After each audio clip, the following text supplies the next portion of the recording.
under the floorboards. I bought the house because it was cheap.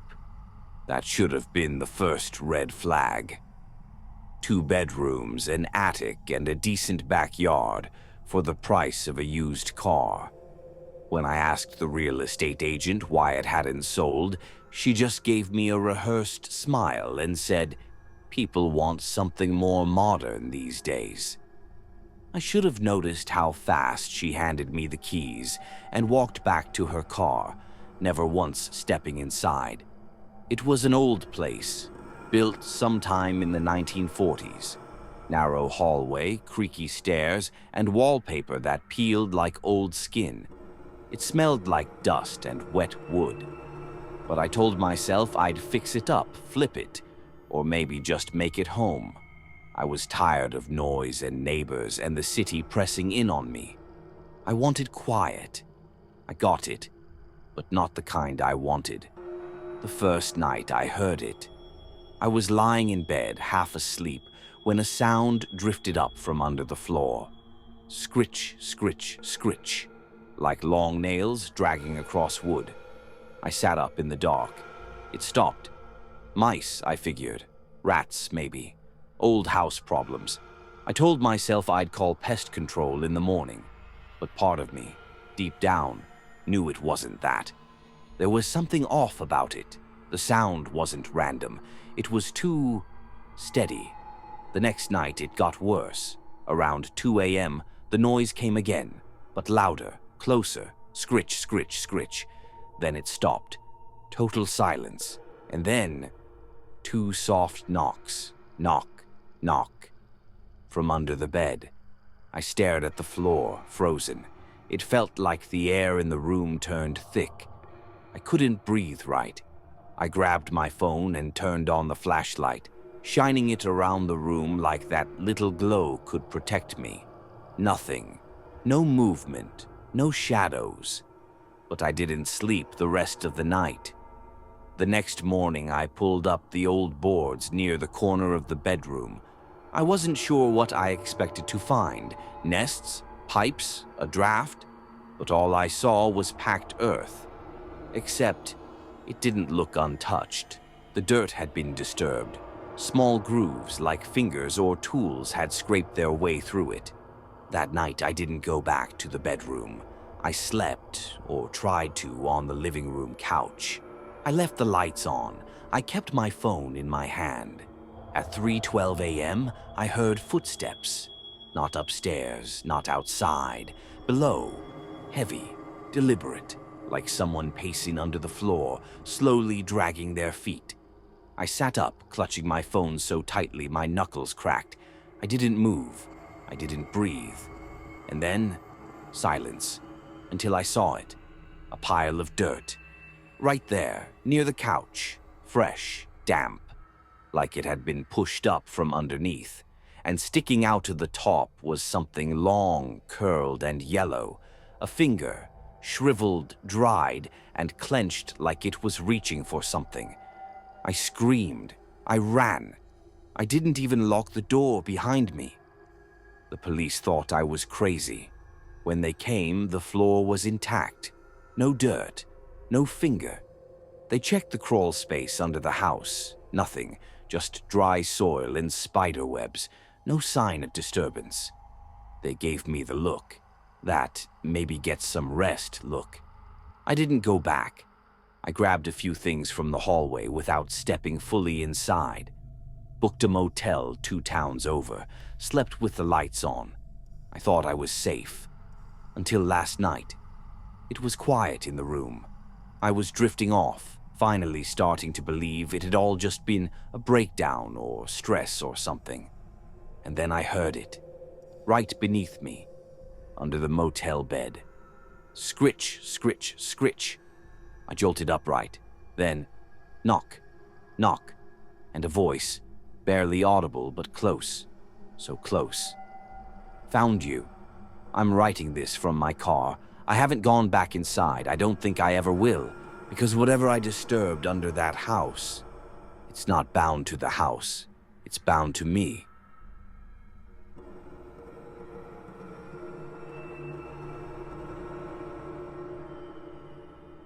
Don't look at the mirror. I moved into the house on Hollow Creek Road because it was cheap. A 2-story place with hardwood floors, a basement, and a backyard that backed into the woods. For half the market price.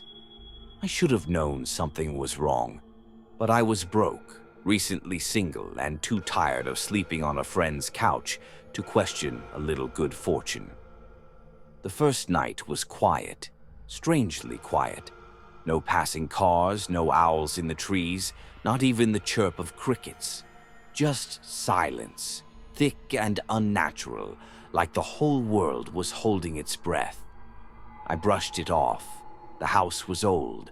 Old houses creak, and maybe the woods swallowed the sound. It was around midnight when I first noticed the mirror. It sat at the end of the upstairs hallway, tall and narrow, with a black wooden frame carved in swirling, almost vein-like patterns. The glass wasn't smooth like modern mirrors. It had a slight shimmer like oil on water. I was sure it hadn't been there during the open house. I would have remembered something so strange. Still, I figured the previous owner had just left it behind. I went to bed. That night, I woke up at 3:07 a.m. on the dot. Not from a dream, but from the sound of footsteps. Creak, thud, creak, thud, slow, deliberate. Not like someone pacing, but like someone approaching. I held my breath, eyes wide in the dark. The steps seemed to be coming from the hallway. I sat up and opened my bedroom door just a crack. Nothing.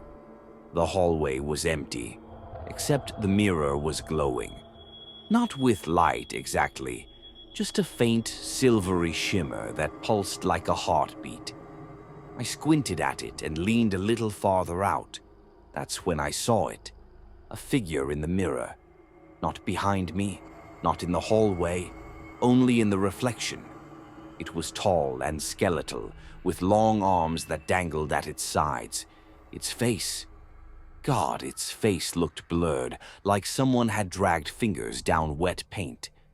It tilted its head in a slow, jerky motion and stared straight at me. It wasn't moving in the hallway, just in the glass. I slammed the door and sat on my bed, shaking. I barely slept. The next day, I covered the mirror with a blanket and taped it down. I told myself it was stress, that my brain was playing tricks.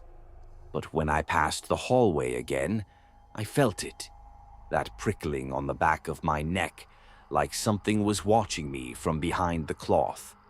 That night, I woke again at 3:07. The sound of tape peeling. Soft at first, then louder, more deliberate. Like someone was trying to unwrap a present very, very slowly. I didn't move. I couldn't. My heart was hammering so hard I thought it might explode.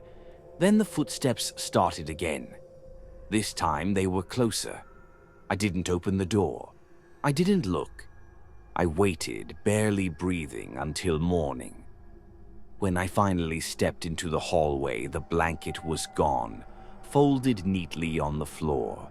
The mirror stood uncovered, gleaming faintly, as though it had been freshly polished. I called a local antique shop and asked if they could remove it. When the man arrived, he wouldn't even come inside. One look through the doorway was all it took. His expression twisted, and he muttered something under his breath. "I won't touch it," he said. "That's a watcher's glass." I stared at him. "A what?" He wouldn't meet my eyes. "It doesn't reflect, it remembers. What it's seen, and what it wants to see again." I shut the door on him.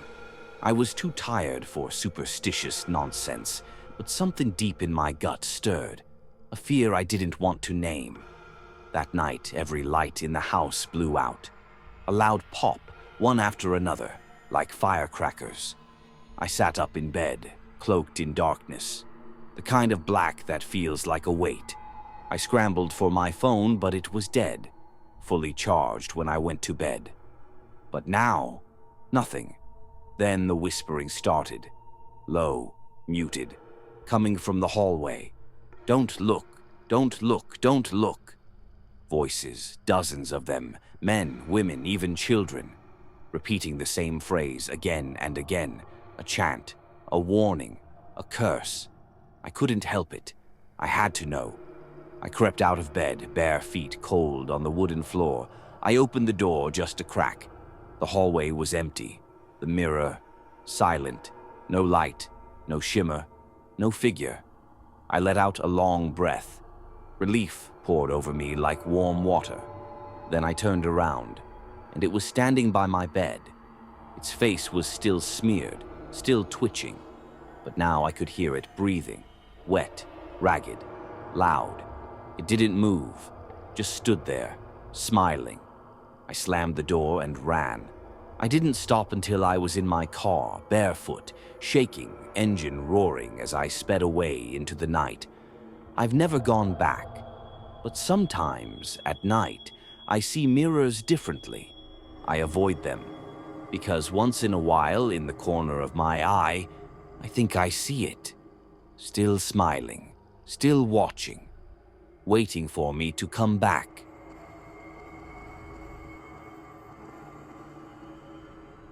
Under the floorboards. When I bought the house, the seller mentioned that the floors creaked because of shifting beams. He said it like it was no big deal. I didn't care. The price was right, and I needed a new start. The house was old, dusty but solid. 2 bedrooms, faded wallpaper, and a strangely low ceiling in the hallway. There was something odd about the layout, but I told myself I was overthinking it. It wasn't until the second week that I started hearing the noises. They began around 2 a.m., like clockwork. Always the same, soft tapping like fingernails on wood, coming from under the floorboards in the hallway.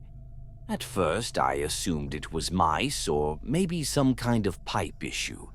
But when I pressed my ear to the ground, it wasn't skittering. It was knocking. 3 slow taps, then silence. Every single night. I tried ignoring it. I even slept with earplugs. But when I started hearing the knocks from beneath my bed, I couldn't pretend anymore. I called an exterminator. He checked everything. Basement, crawl spaces, insulation. Nothing. No signs of pests, no air pockets. Nothing that could cause regular structural noise, he said. But he looked uneasy, kept glancing down the hall. "You ever dig under this place?" he asked, almost whispering. I told him no. Why would I? That night, the knocking came back. Louder. And this time, after the 3 knocks, I heard breathing. Close, right under me. I jumped out of bed and ran downstairs. I slept in my car with the engine running and the headlights pointed at the house. Nothing moved.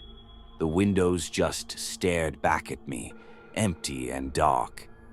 The next morning, I pried up one of the hallway floorboards, just to look. What I found wasn't dirt or insulation. It was a gap, an empty, pitch-black space only about a foot deep. And carved into the wood beneath was something that made my skin crawl. A name. My name. Written again and again, scratched in with something sharp. Some of the letters were fresh. I nailed the board shut and left it alone. That night I didn't sleep. I waited, sitting in a chair in the hallway, eyes locked on the floor.